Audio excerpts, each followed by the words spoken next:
सर्वांना नमस्कार. 7वीच्या सामाजिक शास्त्राच्या वर्गात पुन्हा आपले स्वागत आहे. मी अश्विनी सनपूरकर.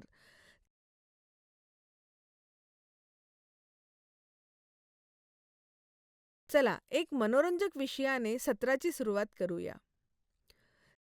स्क्रीनवर एक नजर टाका. तुम्ही अनेक मनोरंजक गोष्टी पाहिल्या आहेत ना? विविध आकार आणि आकारांच्या वस्तू लक्षात येऊ शकतात का? काही गडद पार्श्वभूमीत प्रकाशमान आहेत. ते विशाल विश्वातील आकाशगंगा आणि त्यासारखे दिसतात.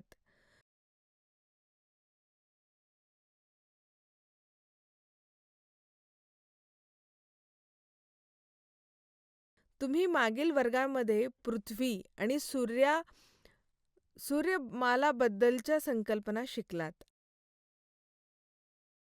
आता विश्वाच्या उत्पत्तीबद्दल अधिक तपशिलीवर चर्चा करूया. दृश्य दुसरे.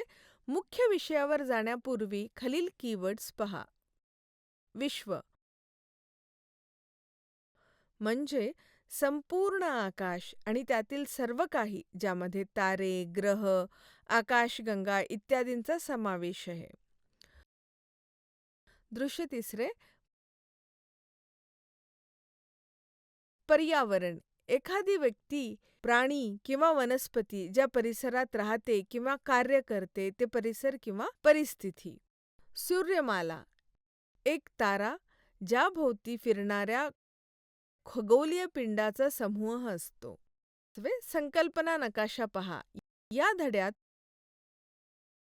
विश्वाची उत्पत्ती, सूर्यमाला, पृथ्वी आणि पर्यावरण याबद्दल सविस्तर चर्चा करूया. चला विश्व म्हणजे काय ते जाणून घेऊया का? विश्व म्हणजे अस्तित्वात असलेल्या सर्व गोष्टी, ज्यामध्ये सर्व तारे, ग्रह, आकाशगंगा, अवकाश आणि काळ यांचा समावेश आहे. ज्याची सुरुवात महास्फोटापासून झाली आणि अजूनही ती विस्तारतच आहे.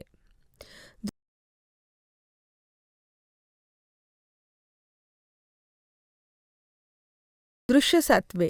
विश्व विशाल आहे आणि सूर्य, ग्रह आणि आकाशगंगा यासारखे चमत्कारांनी भरलेले आहे, ज्याचा खरा आकार अद्याप अज्ञात आहे.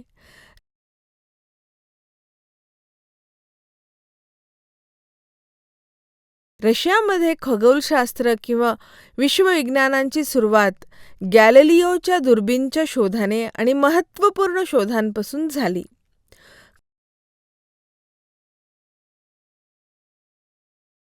खगोलशास्त्रज्ञ त्यांच्या उत्पत्तीबद्दल वादविवादांद्वारे त्यांचे रहस्य शोधत राहतात.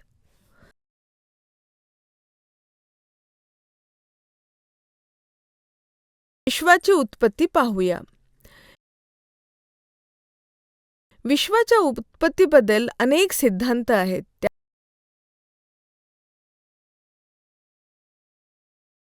त्यापैकी एक म्हणजे महास्फोट सिद्धांत. महास्फोट सिद्धांत काय आहे? महास्फोट सिद्धांत हा प्रथम बेल्जियमच्या खगोलशास्त्रज्ञ जॉर्जस लेमैत्रे यांनी मांडला होता. त्यांचा असा ठाम विश्वास होता की सध्याचे विश्व सुमारे 13.7 अब्ज वर्षापूर्वी एका लहान अणूपासून सुरू झाले आणि विस्तारत आहेत. ते लहान अणू एक लहान चेंडूसारखे होते, ज्याचे तापमान आणि घनता अनंत होती.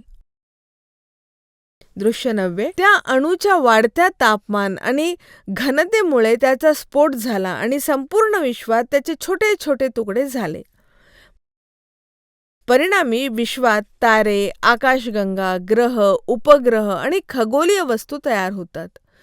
विश्वाचा विस्तार आज होत आहे.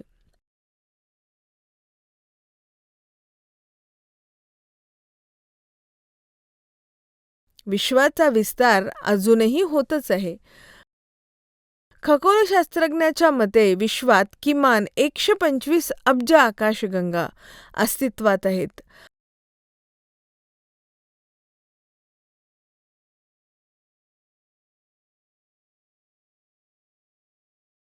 आकाशगंगेचा एका टोकापासून दुसऱ्या टोकापर्यंतचे अंतर 1,20,000 प्रकाश वर्षे आहे. आकाशगंगा ही अशी आकाशगंगा आहे ज्यामध्ये आपली सौर्यमाला आहे.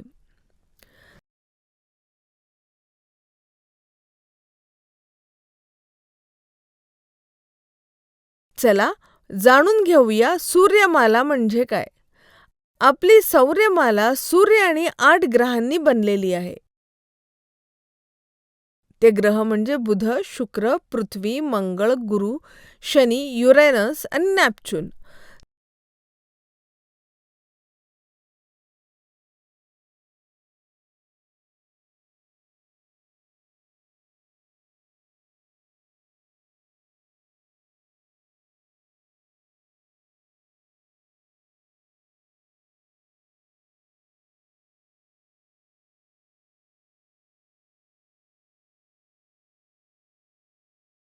सौरमालेत उपग्रह, धूमकेतू, लघुग्रह आणि उल्कापिंड देखील आहेत.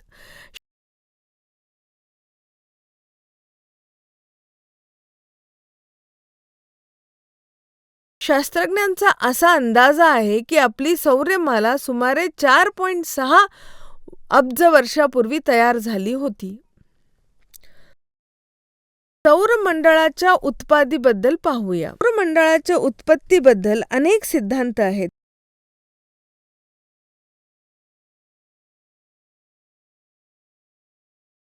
काही महत्त्वाचे सिद्धांत असे आहेत. भूकेंद्र सिद्धांत. या सिद्धांतानुसार पृथ्वी तिच्या केंद्रस्थानी आहे आणि सूर्य आणि इतर खगोलीय पिंड त्याभोवती फिरतात. सूर्यकेंद्रित सिद्धांत. या सिद्धांतानुसार सूर्य त्याच्या केंद्रस्थानी आहे आणि ग्रह, उपग्रह आणि इतर खगोलीय पिंड त्याभोवती फिरतात. सौरमंडळात पृथ्वी हा आपण ज्या ग्रहावर राहतो त्यापैकी एक आहे. तुम्हाला पृथ्वीबद्दल माहिती आहे का?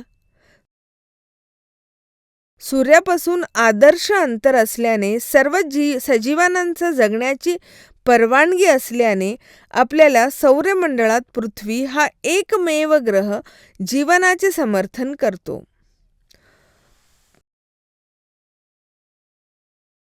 पर्यावरणाबद्दल अधिक जाणून घेऊया. पर्यावरण ही एक नैसर्गिक प्रणाली आहे जी वनस्पती, प्राणी आणि सूक्ष्मजीवींसह सर्व सजीव आणि निर्जीव गोष्टींसह कार्य करते. निसर्गात 2 मुख्य प्रकारचे घटक असतात, सजीव आणि निर्जीव. वनस्पती, प्राणी, बुरशी आणि सूक्ष्मजीवी यासारखे सजीव प्राणी वाढतात, पुनरुत्पादन करतात, उत्तेजनांना प्रतिसाद देतात आणि चयापचय करतात. खडक, पाणी, हवा आणि सूर्यप्रकाश यासारख्या निर्जीव गोष्टींमध्ये जीवनाचा अभाव असतो, परंतु तो परिस्थितींसाठी महत्त्वाचा असतात. पाणी सर्व जीवनांना आधार देते आणि खडक आणि माती वनस्पतीचा वाढीस आधार देतो. सजीव आणि निर्जीव गोष्टी एकत्रपणे एक सजीव नेटवर्क तयार करण्यासाठी कार्य करतात, जे परिस्थितींना समर्थन देते आणि निसर्गाला सुसंवादित ठेवते. पर्यावरणचे घटक. पर्यावरणातील गोष्टींचे नैसर्गिक आणि मानवनिर्मित घटक अशा 2 प्रकारात वर्गीकरण करता येते. नैसर्गिक वातावरणात जमीन, पाणी, हवा आणि सजीव प्राणी असतात, जे 4 मुख्य भागांमध्ये विभागले जातात. लिथोस्फियर जमीन, हायड्रोस्फियर पाणी, वातावरण, हवा आणि बायोस्फियर म्हणजे जीवन. आपल्या ग्रहांच्या या आवश्यक घटकांबद्दल इथे काही मनोरंजक तथ्य आहेत.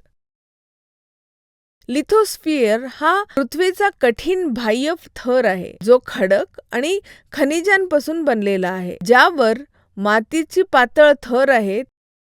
त्यात पर्वत, पठारे आणि मैदान यासारखे विविध भूपांचे समावेश आहे. आणि शेती, गृहनिर्माण आणि खनिज संसाधनासाठी ते महत्त्वाचे आहे.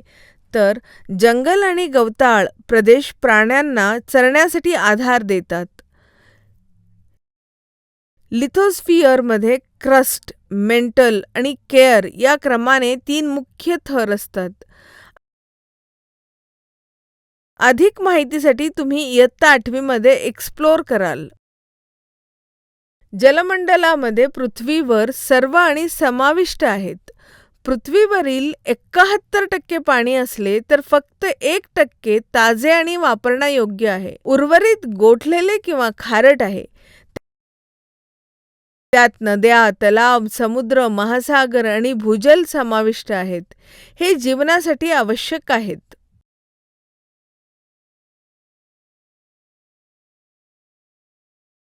दृश्य 17. वातावरण हे पृथ्वीभोवती हवेचे एक संरक्षण थर आहे, जो आकाशात शेकडो किलोमीटर पसरलेला आहे. प्रामुख्याने नायट्रोजन, ऑक्सिजन आणि कार्बन डायऑक्साईड पासून बनलेला तो जीवनासाठी महत्त्वाचा आहे. श्वास घेण्यासाठी ऑक्सिजन आणि वनस्पती कार्बन डायऑक्साईड प्रदान करते. हानिकारक सौर किरणांपासून आपले संरक्षण करते आणि पाऊस निर्माण करणारे ढग निर्माण करते.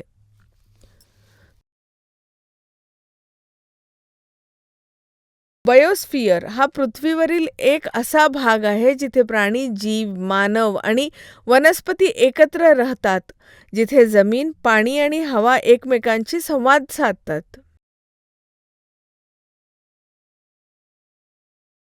चला पाहूया मानवनिर्मित पर्यावरण. आपण निर्माण करत असलेल्या वातावरणात घरे, कारखाने आणि उद्याने यासारखे मानवनिर्मित संरचना समावेश होते. सुरुवातीचे मानव निसर्गाशी सुसंगत राहत होता, परंतु जसे जसे तो स्थायिक होत गेला आणि औद्योगिक क्रांती पुढे सरकत गेली, तसे तसे त्यांनी त्याच्या सभोवतालच्या परिसरामध्ये लक्षणीय बदल केले. जेव्हा हानिकारक पदार्थ पर्यावरण दूषित करतात, ज्यामुळे हवा, पाणी आणि मातीची गुणवत्ता प्रभावित होते आणि सर्व जीवनाला धोका निर्माण होतो, तेव्हा प्रदूषण होतं. प्रदूषणाचे घटक पहा. वायू प्रदूषण. वायू प्रदूषण राख, धूर आणि आम्लयुक्त पाऊस यांचा समावेश होतो, ज्यामुळे जागतिक तापमानवाढ, हवामान बदल आणि आरोग्य समस्या उद्भवतात. तंत्रज्ञान आणि नियोजने ते कमी करण्यास मदत करू शकतो.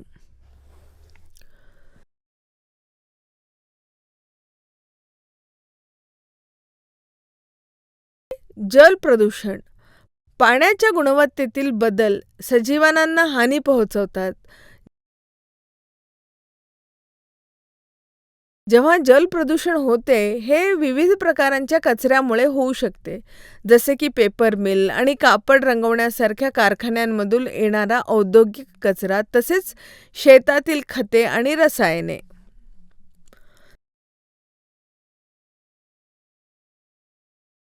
शाळेत विद्यार्थ्यांना पर्यावरणाबद्दल शिकवावे, पुनर्वापराला प्रोत्साहन द्यावे आणि झाडे लावावीत.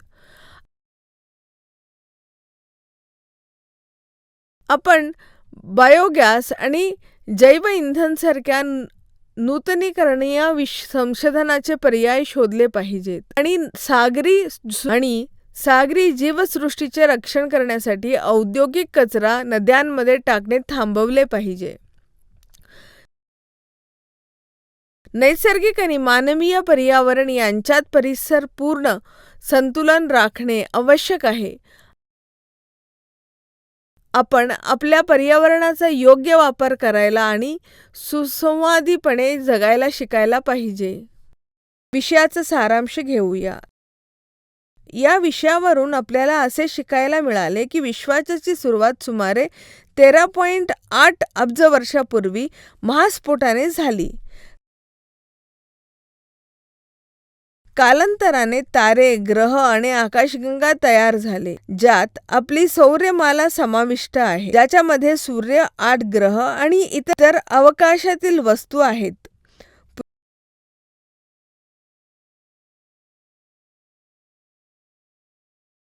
पृथ्वी हा सूर्यापासून तिसरा ग्रह आहे.